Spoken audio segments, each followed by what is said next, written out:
Nobody's talking about flying cars anymore. Here's Joe Biden from yesterday.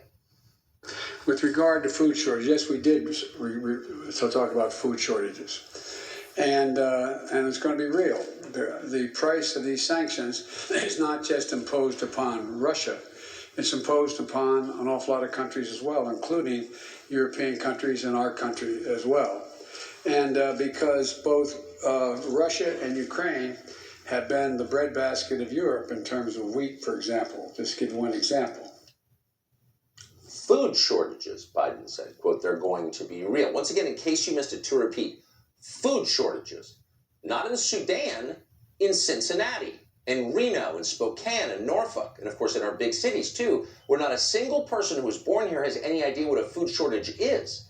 Our problem has always been having too much food. Now we won't have enough. We know that because the President of the United States just told us that on camera. So what is this going to mean? How do food shortages affect a country? Well, if you're interested, go online and read about it. All of recorded history will answer your question. A food shortage is not like deciding to skip dessert. It's not a diet. It's not voluntary. A food shortage is different. It's scary. Food shortages topple governments. They turn moderates into revolutionaries. A food shortage is a big deal. You don't want one. But now we're getting one, just a little over a year into Joe Biden's presidency. Think forward. If the traditional calendar holds, we've got 1,032 days left of the Joe Biden administration. And you wonder what things will look like by then. We're already speeding toward dystopia. Not that the White House seems aware of it or to care in any way. Here's Treasury Secretary. What are you doing in someone else's cart for? Get out of the stockroom. Why are you taking from her? Where to go? They take everything from me. There are hundreds of such videos in the internet over the past month. Since the beginning of Russia's invasion of Ukraine, store shelves in the aggressor country have emptied, and a long-forgotten term from the 90s is coming back into use: shortage. Russian citizens are fighting not only for food, but also for kitchen utensils. In general, the list of scarce commodities in Russia is lasting, from personal hygiene items to various spare parts. After all, almost 4,400 restrictions were imposed against the Russian Federation in course of the past month of war in Ukraine. So I went grocery shopping, and let me tell you, I was quite surprised in the price increases that have gone on in 2 weeks. I hadn't been shopping for a couple weeks. We had been on vacation, and I had gone before that, so it's been a couple weeks since I've been to the grocery store. The prices have absolutely gone up in 2 weeks. I never really paid attention to the exact price of things, but I kind of know. I know how much I'm spending in a week, though. We live with a grocery budget. We did Dave Ramsey years ago, changed our life. I've learned how to live, with a budget. And because of that, I know how much I spend. Well, whenever, buying certain things, buying the same amount of things or the same kind of products is costing a lot more now. Like one in particular that I know exactly what the prices usually is. These are the tomatoes with green chilies. I used to buy them for 45 cents all the time because we buy a lot of these. We make our own homemade salsa. And inflation in America right now. They will continue to rise over the next 30, 60, 90 days. And there's no choices. I mean, I would say in the next 30 to 45 days, you'll see food prices up another 10%. Another 10%. Joe Concha, jump in here. Hey, John, is this increase in food prices, obviously it's affecting the way folks at home are buying food at this point, right? Like you almost have to change the behavior because it costs more money to fill up that car, to get gas, to get to a store that sells food. I'm just curious, is this having a direct impact on your business as far as workers and staffing? Are you able to still hold everybody, or do you have to start cutting at some point? No, we are not cutting. People are adjusting to it. Maybe, even Oreo cookies are up to over $7. They have not cut down on their Oreo cookies yet. But it's at some place it's going to start affecting things. But if Joe Biden reverses course and opens up North America, and what I recommended, the North American treaty, energy treaty, We can produce 15 million barrels a day and make North America self-sufficient. And there's no reason we should be making our enemies rich and making the American people poor. And that's what it comes down to. Yep. Amazing that you think and the prices of food will come right now.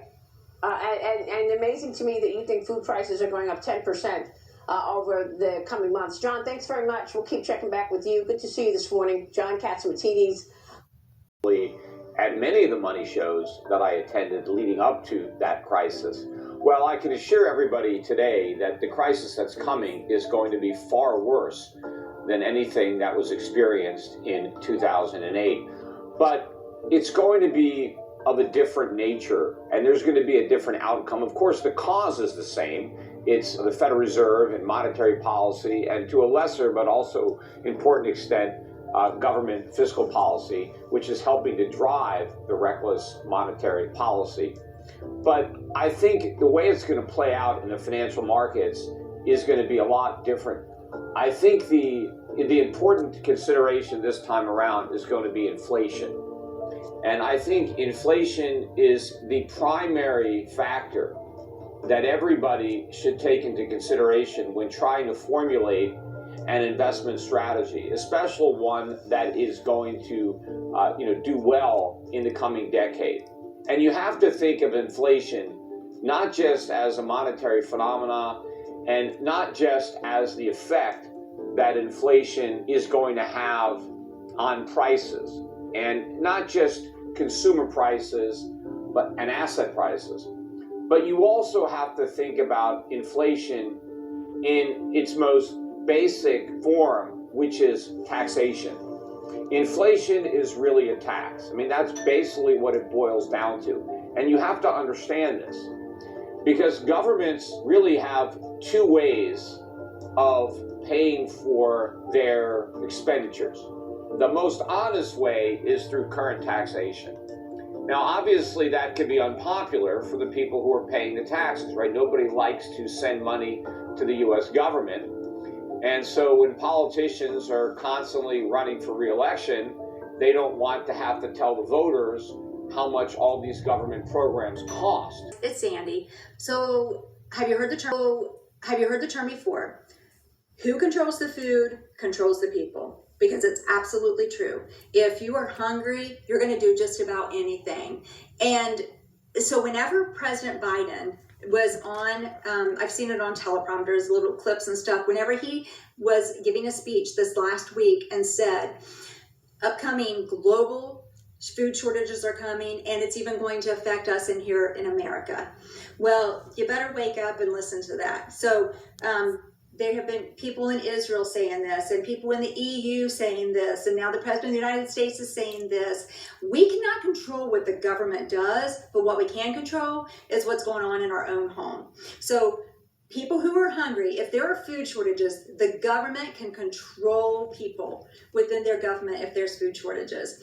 If you've taken already, you've thought, well, what can I do in my own home? And you've already started putting some food away in your own home and some different supplies, medical over-the-counter things and stuff. Just thinking of little things that you can do that you're going to use at some point anyway, that you need to have in your home, then you are being wise and you're taking care of your home. You're doing the one thing that you can control, which is your home. I just would highly suggest that you just think of some things that you can actually do. So when you go to the store, instead of buying one can of something, buy two of that. Put one on the shelf, use one that week. If things are super tight for you in your budget and your grocery budget, because prices are going up, they continue to go up, you're going to keep spending more at the grocery store. I don't know at what point that will stop, but right now it's going like this. It's not stopping yet. So you're spending more at the grocery. If things are really tight, think of the things that are more inexpensive that you can buy, like pastas and rice and beans, things that are high in protein. Canned food is not expensive. You'll probably want to get some good oils also, so you can have good healthy fats in your home, and spices so that you can make dishes that actually taste good. Like when I'm going in and I'm buying food just to put on like the pantry shelf, I think, well, what can I actually make this into a meal? How can I make this into a meal? So, like for example, if I got pasta, I would take some pasta and like maybe some pasta shells or something. Pasta, can of tomatoes, a can of pinto beans or black beans that you would rinse off. Put that all together, cook the pasta, put it all together, put in some good olive oil and some spices, and you've got a great dish, a healthy dish. And that's what I'm thinking of. Cost. Another way the government could do it, which is really the first way, just delayed, is by borrowing money. And I'm talking about borrowing it legitimately from a private lender who is willing to take money and loan it to the U.S. government by buying a U.S. Treasury bond from the government. Now, when governments do this, they're just delaying the taxation into the future, because whatever money the government borrows today must be repaid tomorrow. And where is the government going to get the money to repay the bondholders? Well, from the taxpayers of the future. But in the meantime, the taxpayers of today have to pay the interest on the money that's been borrowed. So in other words, when government pays for its spending programs by borrowing, the taxpayers are actually on the hook for an even greater cost, because not only do they pay back the principal, but they have to pay all the interest. It's just like if you go out, if you want to buy a new, let's say, television set, if you just buy it, it's cheaper than using a credit card and then paying your minimum payments every month. Because by the time you pay off the television set, maybe you've paid 2 or 3 times the actual cost because of all the interest that you've paid over the years. Well, that's the same thing. When you pay for government programs with debt, by the time you repay the debt, the government programs were a lot more expensive than if you had just paid for them with current taxation. See, now the government has to resort to a new method of finance, because it is now impossible for the government to borrow money from private sources